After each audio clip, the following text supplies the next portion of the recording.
Hey guys, Theron Asbury here with Revital Outdoors, bringing another exciting podcast tonight. Tonight we have a podcast I've been looking forward to all week.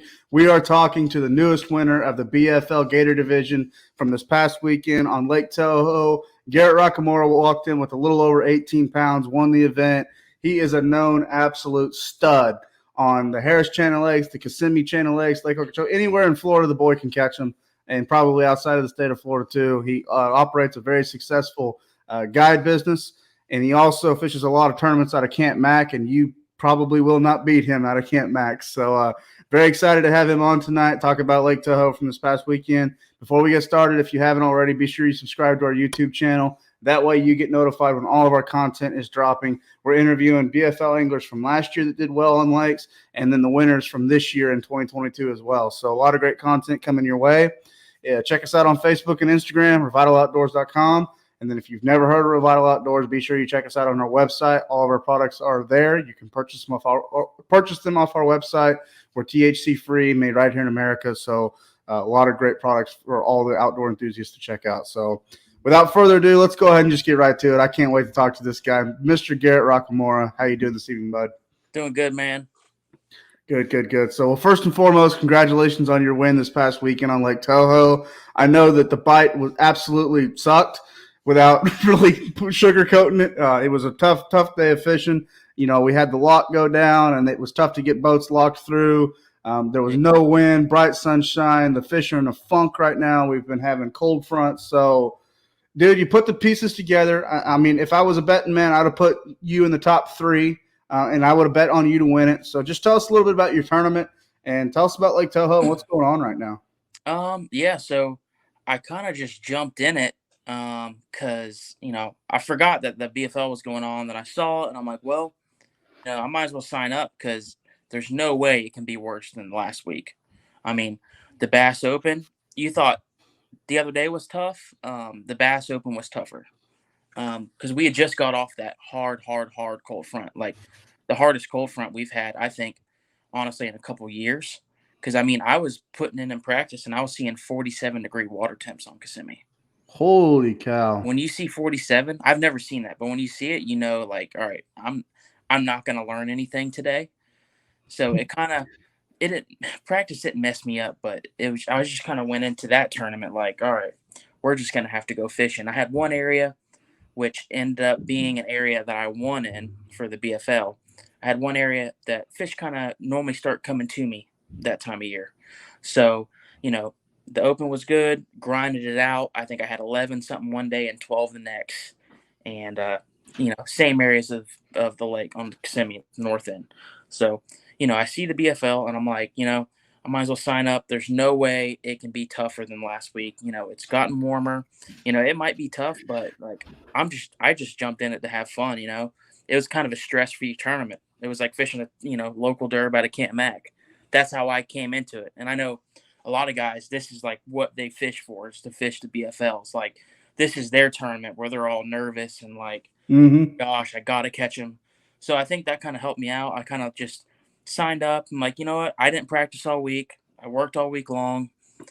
Signed up. I'm just gonna go fish. It'll be a fun day, whether it sucks or not. I kind of know what they're supposed to be doing and gonna be doing. So yeah, so I signed up.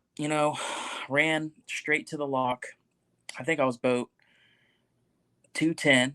Ran straight to the lock, and there was probably Oh, wow. yeah, ran straight to the lock, and there was probably 40 boats sitting there. So I'm pretty good with locking. Like I can. There's really no rules at the lock. Whoever gets No? it, and if you don't, you know, make some moves, other people are gonna make moves on you. So Mm-hmm. I got right in the middle of everyone. Everyone's pushing each other out the sides. So I get right in the middle. This old guy in front of me said, "Hey, screw this. I'm gonna go fishing." He gets out of the way, and now there's a 15-foot hole. I jump in there. All of a sudden, they start opening the lock, and everyone's moving forward. I grab the guy's power poles in front of me, and he pulls me in. And so now I'm waiting on one lock. Next lock goes through, I go right in. I got all kinds of people pissed off. They're like, "Man, your boat too or something. what the heck? I'm like, y'all don't know how to lock through. That's on you. I've learned that at Harris Chain going to Griffin. You're the only person that could get away with that. I'm just going to go ahead and say that. Yeah. A lot of people weren't happy, but oh well. So, I ran straight to Kissimmee. I've been fishing the north end, like North Cove area. Um, just it's not a secret. That's one of the first places on the lake a lot of fish start spawning. North end of Toho too is the same way. Like I've seen fish on beds up there in December, late November.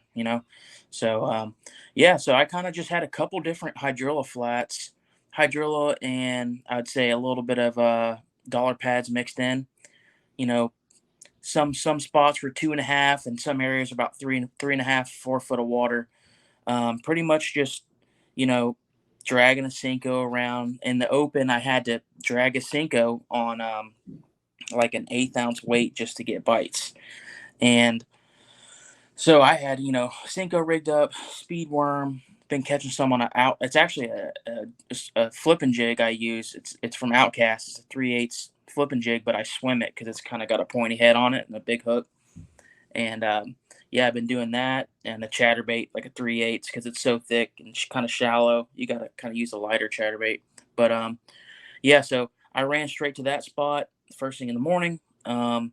Started throwing a Cinco around, caught a couple keepers, um, caught a couple on the swim jig, and there was like 3 or 4 other boats. We're all in the same zone, kind of making circles, and I kind of back off into open water off the hydrilla line, and I start dragging my worm, and I kind of feel some shell. So I'm like, oh, there's a shell bed out here. Normally, it's like always thought it was just sandy or mud bottom in there, but I found a little shell bed, and all of a sudden, another thing I've been using is my Lowrance Acro Target. I have it set up to where I can see 60, 70 foot and like 3/4 foot of water. And that was a big key for me in the open because day 2, I caught a 4-pounder using it. I saw a gold dot 50 foot in front of the boat, threw a chatterbait out there, swam over to it and ate it. And that saved me. So I kind of been mixing that in. So yeah, so I found this little shell bed in there. Fished around it, nothing. I had caught 4 little ones, and I was about to start riding around the rest of North Cove and a couple areas in the north end of Kissimmee. I was going to start checking out, so I was like, I need to start covering some more water. It's not working out in here yet. It might be better later. I go to pull up the trolling motor, and I see on my screen, I thought I saw like some bait or a fish. I put it back down, and I pan over, and boom, I see some little shad about 40 foot in front of the boat and a big gold dot behind it. So I pick up a jerkbait, the Loco Special by 13. It's the shallower one. I think it's like 3 to 6 foot. I throw it on 17-pound fluoro since I'm fishing kind of shallow. I throw it out there. I throw perfectly right in the way of the sonar. I can see my jerkbait. I twitch it right over its head, and the fish is right here and the jerkbait's right here. And it goes right past him. He follows it, make 2 more pops. All of a sudden, I see the fish go like towards the jerkbait, and my rod loads up. Thing comes jumping out of the water. I think that fish was low 6s, jumping everywhere, gets straight to the boat. Co-angler hits all my rods with the net. Rods are going in the water. I'm just like, screw the rods, net the fish. Wow. The jerkbait is in the back of its throat, like gone. Wow.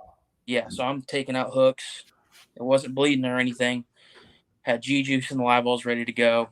Put her in there. That was number 5. I'm like, all right, sit around there for another 40 minutes just looking for fish to throw at. I actually found a couple more. I threw a jerkbait too. Caught a couple more. So then I was like, all right, I got some other areas in north end. Start working my way. Fish a couple more shallow hydrilla flats. There's some beds around. I could see some beds in the hydrilla. Start dragging a worm around. I think I catch another 2-pounder, a couple 1.5s on the north end. And then next thing you know, it's like 12 o'clock. And I'm like, well, I'm having fun. Like, let's just go fishing. Let's go run. You do what I like to do. Go cast pads on Kissimmee. Because, I've had days out there where it's hot, slick, and it feels like it's tough, and it takes a huge bag to win. I remember, I think 3 years ago in our first Bartow Ford tournament of the year, it was just like that. It was a hot, slick, no wind, no clouds, and we ended up catching, I think, like 19 or 20 pounds, and it took 40 that day, literally 40 or 41. There was all these crazy big bags. It was a day just like that. Wasn't that the tournament that there was like 6 bags over 30 pounds? Yeah, it was something crazy. These two old guys in front of me had a 12-12 and a 10-10 in the same bag, and they got like third. Yeah, it was just, but that year was like, I don't know, we had some kind of special new moon, and it was just cold for weeks, and we had a 2-week warm up, and the new moon hit.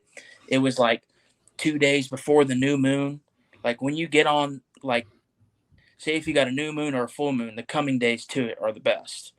Yeah, but new moon's obviously the best there is. Like, full moon's okay for the spawn. People think Florida full moon is like the best spawning deal, but new moon's where it's at. No, the full moon in Florida sucks for the freshwater and the saltwater guys because they'll eat at night because the water's so Yeah, shallow, and you're hurting yourself yeah, bad. yeah. So I start running lily pads. I stop halfway down the lake.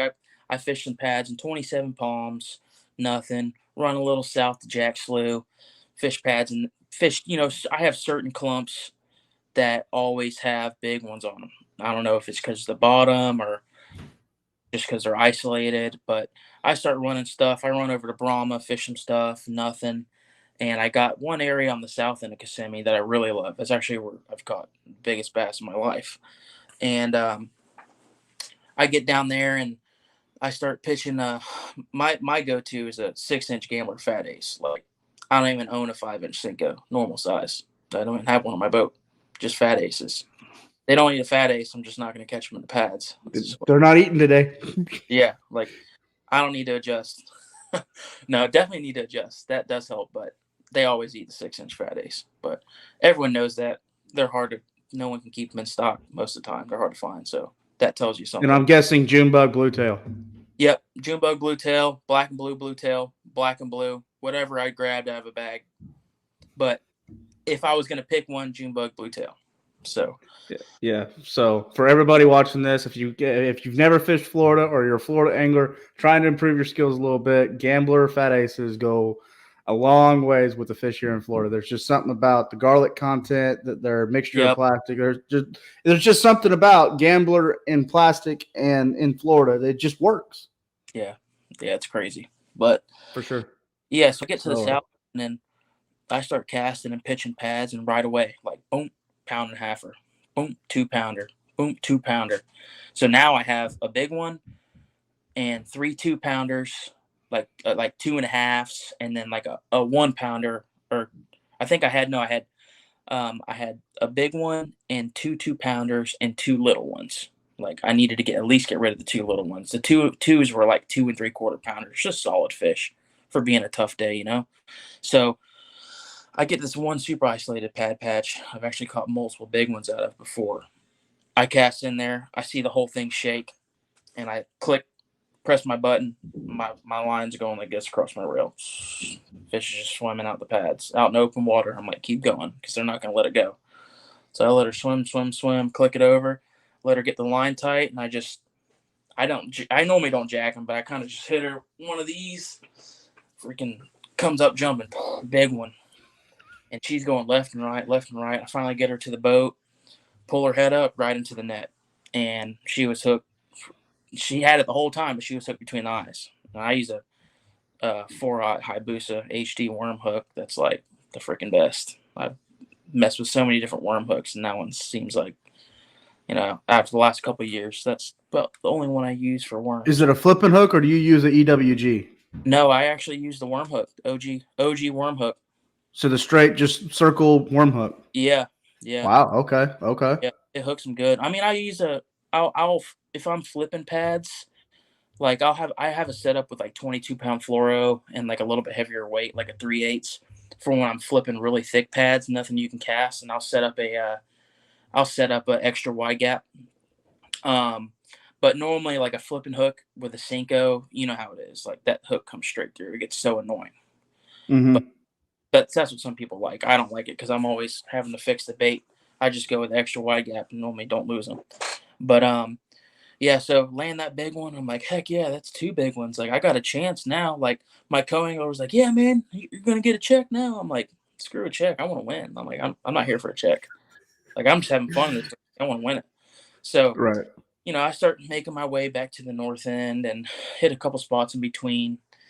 I think I ran from the south end all the way to Philadelphia Point just to fish one little tiny patch of buggy whips about the size of a car. Don't get a bite. Run back to the north end, North Cove area, and keep grinding away. No bites. Like it's like slicked out now. Like I'm not seeing bait move. Nothing flickering. I start pitching some outside grass to see if maybe some fish moved out there. Nothing. And now it's like 4 o'clock. And I told my co-angler, like, yo, we got to check in at 5. We should probably roll out. We got an hour to be back. So I strap everything down, get on pad. I'm going. And I look to my right and I'm like, oh, I got one thing I want to check. It's like a Kissimmee grass patch with a couple buggy whips mixed in. And normally I catch some spawning fish out of it, even though it's got a little bit deeper water on it. I pull in there. And I'm like, just stay sitting down. I'm gonna make 2 or 3 flips, and we're out of here. So first pitch, I flip in there. I see the buggy whip go, oh, shake, feel it. It's there. Set the hook. Thing comes flying out of the grass. I put it in the boat. Call out my last 1-pounder. The one I called was like a 180, and then that one was like a 2 1/4, 2.5, or something like that. I forget what it was. So it's now 4:10, and I got to be back in Toho. I'm on like North Cove area. So I run all the way back, run straight back, check in, and yeah, someone tells me, yeah, 18 pounds is leading. I'm like, 18 what? And it's 5 o'clock, so about everyone's weighed in, and they're like, yeah, like 18.6 is leading, and I'm like, yeah, someone's definitely gonna like drop 25. I'm like, it's a Right. BFL, it's absolute straight hammers. I'm like, Mm-hmm. there's no way it was that tough. I was running in like, heck yeah, I'm gonna hopefully get a top 10 and a decent check. I might, do decent, and then yeah, so I load up all my fish, go up, happen to have 18.8, and waited around for 10, 15 more minutes, and then that was it. And I just really couldn't believe it. I was just like, wow, like 18.8 to win a BFL in 2 weeks. In 2 weeks, it's going to take 40. But It's pretty insane what's fixing to happen down here in Florida. Like we were right there, and then yeah, so in 2 weeks we've got the Harris Chain event. That's where it's going to explode. yeah, yeah, You know, that's going to be a sight fishing fest for sure. Um, a lot of people on the banks flipping cypress trees, you know, stuff like anything like that. Um, And there'll probably be a good offshore bite, find an area with post and pre-spawn fish, little shelter, absolutely. isolated grass clumps. But I got to actually I got to spend a couple of days up there here soon. So, but yeah, I was really surprised, man. And, it was kind of like a big boost for me because I'm actually, tomorrow is my last day at Power Pole. And I've been there for 10 years and I guide on the weekends. So uh, I'm actually stepping into full-time guiding. And that win and then the check I got from the Open like really boosted me to make me finalize that last step because it was kind of sketchy, walking into. It's a kind of a big commitment, but I want to fish every day. But Powerpole really supports me because they're still going to sponsor me, still be Team Powerpole, and they've always supported me and helped me with a bunch of stuff. Just for tournament fishing and giving me time off to fish and all that stuff. I mean, I've been doing really good on Kissimmee the last several years, and I'm just a weekend angler. You know, Mm-hmm. I'm not out there every day, so now there's gonna be Right. no excuse. But I still get whooped a decent amount. But I like me and my buddy, we hold our own. We're always in the top Yeah, and 5. yeah, not very damn often do you lose. I will say that. So I remember the first Camp Mac event that I fished last year. You won. You had 4 fish for 23 pounds. 4 for 23. Oh yeah, That was the day you had the 10 and I think you had a 10 and a 7 or a 10 and an 8. yeah, that was ridiculous. Yeah, it's pretty insane. So, well, Garrett, I really appreciate you coming on board with the Revital Outdoors for this podcast, talking about how you won the BFL Gator division on Lake Toho this last weekend. It's been awesome talking to you. You really broke it down. Really honored to have you, and you're just a local hammer, so it's always good to interview you guys. But before we let you go, anybody you'd like to thank? Anybody else that supports you? I know you mentioned Power Pole, 13 Fishing. Anybody else that supports you and your guide service? Yeah, definitely my family. They've been supporting me for a long time. Dad helps me fix stuff. He's the one who kind of got me fishing a lot when I was younger. Um, they've been supporting me forever. And then definitely Power Pole. They've been paying for my opens for a long time, letting me off to fish. Um, 13 Fishing. I've been with them for over a year. Love their stuff. They give me pretty much anything I want. Been testing stuff. Everything's going good. Bob's Machine Shop always provide me with an awesome jack plate. Blazer boats. I've been on with them for 2 years. That Blazer has been freaking nasty. I mean, it's fast, amazing in rough water. It's got everything. Super simple layout. But yeah, I mean, Featherwick's kind of a crew I got. We all support each other. We travel together. Buddy Cipoletti, he's done a lot for us, and he's like kind of the head of the crew. And then Sims Fishing. Sims, best gear ever. I mean, you can't go wrong with Sims. Stay dry, stay warm, stay cool in the summertime. Outcast Tackle. They've been giving me tackle for a long time. We're working on some jigs coming out, some Florida style stuff soon that I'm kind of designing. So it's going to be legit. Yeah, Amphibia. That's about it. I'm sure I left a couple people out, but they all know. So yeah, I got a lot of people behind me. Stoked for what's next, guiding and all that. Tournament fishing, going to Mille Lacs during the summertime. Going to go to Michigan, smallmouth fish, probably New York. So be guiding a little bit up there too. So kind of going to explore. Well, good for you, Garrett. So, real quick before we let you go, how can people follow you on Facebook and Instagram? My Instagram, just my name, Garrett_Rocamora, just as it's spelled. And then I will be having a website for my guide service here soon. So that'll be on my Instagram and Facebook. And then my Facebook's Garrett Rocamora as well. So, but yeah, I'm always posting stuff on there, stories and whatnot. Then I'll have some information for my guide service here soon once that website's done. So. Okay, cool. So, well, Garrett, thank you again for coming on board with Vital Outdoors. Good luck in the rest of your 2022 season. And I feel like before too long, we're probably going to be having you on another podcast talking about another win in 2022. Yeah, let's go ahead and get Harris booked. Yeah, I hear you. That sounds very confident. I like that. So, for that one, but we'll see. Yeah, for sure. So, well, from all of us at Revital Outdoors, again, I'm Theron Asbury. We've been talking to Mr. Garrett Rocamora, again, the winner of this past weekend's BFL Gator opener on Lake Toho. He weighed in a little bit more than 18 pounds. So, very, very honored to talk to another champion in 2022. So, again, if you haven't already, check us out on our YouTube page, subscribe to our channel to get notified when all of our content is dropping, and then Facebook and Instagram. And then be sure to check us out on our website, revitaloutdoors.com. So from all of us, be safe out there. God bless. And we'll talk to everyone on the next podcast.